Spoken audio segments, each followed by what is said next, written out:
保育类的台湾白海猪目前的数量是剩无50只。即阵是有环保团体指出，台中港的扩建工程甲白海猪的生态地是顶塔的，若是动工落，恐惊是会去威胁到白海猪的生存。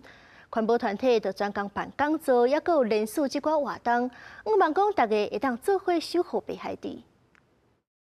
一阵台湾白海猪同齐伫海里游水，不时浮出水面，喷水换气。这是去年6月伫台中港翕到的珍贵画面。但是环保团体指出，目前台中港的扩建工程参白海猪的生态地灯塔，若一个动工，恐惊对白海猪的生存会造成真大威胁。白海豚的族群现在其实是已经呈现一个非常脆弱的状态了，再给它增加新的风险，再夺取它的栖地，增加了它误进港区的危险，这对它的族群存续来说都是一个非常高的风险跟它的影响。环保团体表示，台湾白海猪是唯一伫台湾西部海域定居的海猪，但是目前因的生活范围所有高达38项的开发案在进行，包括台中港扩建、甲彰化离化风电的工程等等。为着互民众做伙关心白海猪的生存危机，环保团体举办讲座，甲民众讨论开发案对环境生态影响。